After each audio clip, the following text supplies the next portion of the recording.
Hello good morning friends. Your business is start now. अब आपका business start हो चुका है।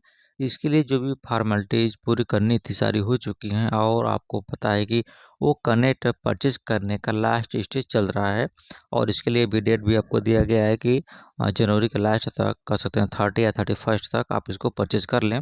इसके बाद जो कस्टमर डिस्ट्रीब्यूशन आप भी आपको पता है कि स्टार्ट होने वाला है और 16 जनवरी से स्टार्ट होने वाला है। कभी भी हो सकता है, डेट एंड टाइम फिक्स नहीं है, बट इसमें जो कुछ भी कभी भी कुछ भी हो सकता है। इसलिए जो भी आपको वर्क है उसको पेंडिंग न रखें, आप उसको अच्छी तरीके से कंप्लीट करने। और आपको पता है कि बिजनेस को रन करने के लिए, चलाने के लिए एक डोमेन नेम की आवश्यकता होती है, जो बिजनेस के लिए बहुत ही मस्ट होता है, आवश्यक होता है। तो इसी क्रम में आपका डोमेन भी बिल्कुल आने ही वाला है। इसके लिए कोई डेट और टाइम मंथ इसका कोई कंफर्मेशन नहीं है, बट सब कुछ रेडी है। बहुत सारे ऐसे प्रोडक्ट हैं जो बनकर रेडी हैं आगे रन करने के लिए, बट प्रोडक्ट को इसलिए रोका गया है ताकि जो वो कनेक्ट है इस शेड्यूल इसका फिक्स हो जाए, इस सब की जो अर्निंग स्टार्ट हो जाए और सब जो कस्टमर डिस्ट्रीब्यूशनशिप है वो भी लाइन अप हो जाए।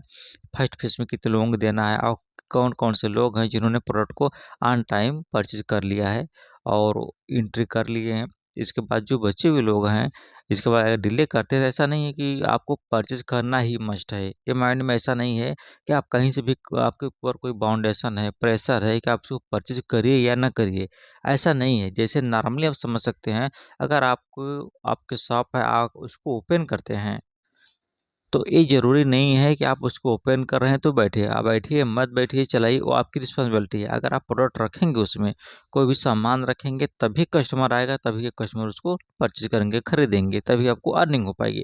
अगर आप शॉप ओपन करते हैं और उसमें कोई प्रोडक्ट नहीं रखते हैं, तो बिल्कुल आपको कोई नहीं कहेगा आप क्यों नहीं रख रहे हैं, आपके ऊपर है, आपकी इच्छा है, वो अलग है। जब प्रोडक्ट नहीं रखेंगे, नहीं सेल होगा तब की अर्निंग नहीं होगी। ऐसे आप नॉर्मली समझ सकते हैं।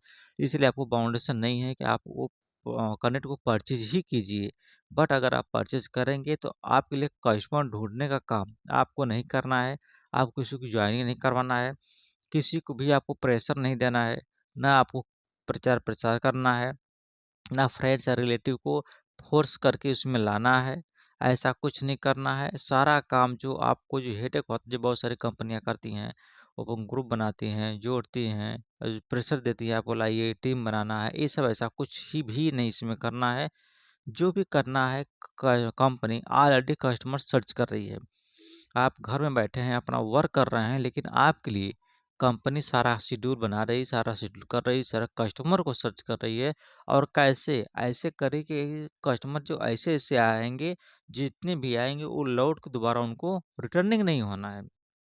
और ये ढूँढा इसलिए जा रहा है कि ये जो होता है ना कि मजबूत नींव नींव के हिसाब से आपको एक प्रोडक्ट है, आपका वो कनेक्ट है, वो ट्रिम है, बहुत सारे ऐसे प्रोडक्ट हैं। आपका डेबिट क्रेडिट कार्ड आने वाला है, आपको समझ सकते हैं। तो इन सभी को चलाने के लिए डोमेन की आवश्यकता पड़ेगी। जैसे आपको डोमेन आता है, इसके बाद आपका बिज़नेस एकदम रन करने लगेगा और प्रोडक्ट कस्टमर जो आएँगे रिटर्न नहीं होना है, वापस नहीं जाना है और आपको कुछ भी नहीं करना है। इतना आसान बिज़नेस कोई भी कंपनी बना बनाया बिज़नेस किसी को कोई प्रोवाइड नहीं करता है। यहाँ तक कि जितना फैसिलिटी आपके पेरेंट्स देते हैं, पैसा लगाकर बिज़नेस स्टैंड करके अपने कैपेसिटी के अनुसार देते हैं, उससे कई गुना ऑन पैसिव कंपनी अपने फाउंडर्स के लिए करने जा रही है। आपको कुछ नहीं करना है, थोड़े से इन्वेस्टमेंट के बाद कंपनी ऐसा बना-बनाया बिज़नेस आपको प्रोवाइड करने जा रही है, शेयर दे रही है, सब कुछ दे रही है, कस्टमर दे रही है, आपकी अर्निंग भी खुद करवाएगी। इतना बड़ा रिस्पॉन्सिबिलिटी कोई भी नहीं लेता है, ताकि अर्निंग भी करवा के आपके वॉलेट में क्रेडिट करवाए। इस आज के समय में बहुत ही इम्पॉसिबल कह सकते हैं, क्योंकि बहुत ही 2-4% ही कंपनी होंगी, जो अपने कस्टमर का इतना ख़्याल रखती होंगी।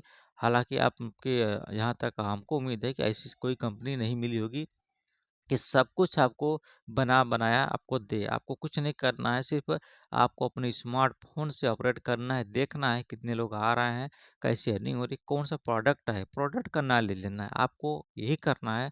प्रोडक्ट का नॉलेज लेना है और उसको लॉगिन लॉग आउट करना है, बस यही है। जितना नॉलेज लेंगे आप परफेक्ट होते जाएँगे, आपकी अर्निंग होती जाएगी और एक बार अर्निंग आपकी ओकरनेट के माध्यम से शुरू हो जाती है, तो इसके बाद आपके अपने पॉकेट में हाथ डालने की आवश्यकता भी नहीं पड़ेगी, वो कंटिन्यू बिज़नेस चलेगा और उसी से आपने जो एक बार इन्वेस्टमेंट कर दिया, उसी से आपके पॉकेट में पैसे आते रहेंगे, इनकमिंग भी होती रहेगी और आपको अपने अकाउंट से ही डिडक्शन हो जाएगा। तो जैसे अभी लोग विथड्रॉ भी लगा रहे हैं, तो ये चाहिए कि अगर आप विथड्रॉ भी लगाएँगे, टैक्स कटेगा, इसके बाद कॉइन्स भी आपके डिडक्शन होंगे, तो अभी आप उसको लेके क्या करेंगे? अगर आप विथड्रॉ लेते हैं, तो लेने के बाद आप बैंक अकाउंट में मंगाएँगे, उसका भी चार्ज कटेगा। इसके बाद कुछ समय के बाद महीने, 2 महीने, 4 महीने, 6 महीने, यही हो सकता है मैक्सिमम। जब प्रोडक्ट आएगा तो आपको प्रोडक्ट को परचेज़ करना ही पड़ेगा। फिर आप प्रोडक्ट परचेज़ करने के लिए आकर फिर अपना वही पुराना शेड्यूल लगाएँगे। बैंक अकाउंट से पैसे डिडक्शन करवाएँगे, कार्ड के माध्यम से करवाएँगे। तो ऐसा काम ही क्यों कर रहे हैं? जो आपका आ रहा है उसको मान के चलिए नहीं है, उसको उसमें पड़ा रहने दीजिए। जब आपको प्रोडक्ट लेना होगा, आपको अर्निंग आएगी और कॉइन आपको ऐड होंगे और क्रेडिट होते हैं, तो इसके बाद जो होता है उसी में से आप डिडक्शन करवा दीजिए। इसके बाद जो बचता है आप उसको पॉकेट में ले सकते हैं। धीमे-धीमे आप निकालते रहिए, आप सोचेंगे कि बिज़नेस अभी स्टार्ट हुआ है, टोटली जितना हम लगाएँ टोटली एक ही बार में आ जाए, तो ये पॉसिबल नहीं हो सकता है। ये भी कुछ कहा नहीं जा सकता है। हालाँकि जब स्टार्ट होता है, तो आप उसमें अभी जो प्रोडक्ट परचेज़ करने के लिए उतना मैनेज कर लीजिए कि उतना अगर नेक्स्ट प्रोडक्ट है, जो चलने वाला प्रोडक्ट आपको लगे कि नहीं इससे अच्छी खासी इनकम हो सकती है, तो उसकी उसी को आप लीजिए। इसके बाद जो बचता है, बचे हुए जो पार्ट है, आप उसको अपने पॉकेट में मंगा सकते हैं। जैसे आपका वो कनेक्ट हो गया, फिर वो कनेक्ट तो कहना नहीं सबसे बेस्ट प्रोडक्ट है। इसके बाद आपको जो रहेगा उसको परचेज़ कर सकते हैं। इस तरह कर के आप अपने पॉकेट को भी धीमे-धीमे से आप फ़िल कर सकते हैं और नेक्स्ट प्रोडक्ट इस तरह से आप लेते जाएँगे, आपकी अर्निंग उसी के अनुसार बढ़ती जाएगी। बस इसी को क्या करना है, मैनेज करना है कि ऐसा नहीं कि कौन क्या कर रहा है, कैसे कह रहा है, क्या कर रहा है, उसके अनुसार नहीं चलना है। आपको अपने अनुसार चलना है कि हम कैसे काम करें, हमको एक काम को अगर एक वर्क करते हैं तो बार-बार हमको रिपीट ना करना पड़े। एक बार में हम कैसे कर लें, बस हमारा मतलब माइनस कम हो, डिडक्शन कम हो, चार्ज कम कटे और जो अर्निंग वो हो और जितना आए उससे आए, जितनी आवश्यकता हो उतना ही हमारा लॉस हो। तो आपको ये मैनेज करके चलना है और जितने भी डॉक्यूमेंट्स आपको बताए जा रहे हैं, ये सभी आपने डॉक्यूमेंट्स अच्छे से पहले कंप्लीट कर लीजिए। वो सभी लोग कर भी लिए होंगे, बहुत कुछ ऐसे बहुत कम ही लोग बचे होंगे। अगर नहीं समझ में आता, आप नए बैंक अकाउंट भी आप ओपन करवा सकते हैं। ओपन करवाएँगे आपको जो इंटरनेशनल कार्ड भी ऑलरेडी मिल जाएगा। तो इसको आप माइंड में रख कर के कि हमारा काम किस तरह से ईज़ी हो, आसान हो, उसके अनुसार ही आप करें। तो इतना आप कर लेंगे तो आपका जो सारा शेड्यूल वो लाइन अप हो जाएगा, तो आपको किसी प्रकार की कोई परेशानी नहीं होगी, कोई किसी भी समस्या का समाधान आप खुद निकाल सकते हैं। अगर नहीं करेंगे तो आपको उसी चीज़ को 2 बार 3 बार आपको रिपीट करना होगा। तो आई होप आपको समझ में आ गया होगा। तो इस तरह से जो भी आप काम कर रहे हैं, पहले उसको सोच लिए, घबराने की ज़रूरत नहीं है। प्रोडक्ट जो भी आप लेते हैं, क्या प्रॉब्लम है, उसको देखिए। अगर ले लिए, सक्सेसफुल हो गया है, तो आपके लिए गुड है। बहुत अच्छी बात है कि आप सक्सेसफुल हो गए, आपको प्रोडक्ट है, आपको कुछ नहीं करना है, सारा कंपनी आपके लिए कर रही है। आई होप आप लोगों को अच्छा नॉलेज मिला होगा और जो नए लोग हैं, उनको रिक्वेस्ट है प्लीज़ चैनल को सब्सक्राइब अवश्य करें ताकि आपको समय पर इन्फॉर्मेशन दिया जा सके। थैंक यू, धन्यवाद।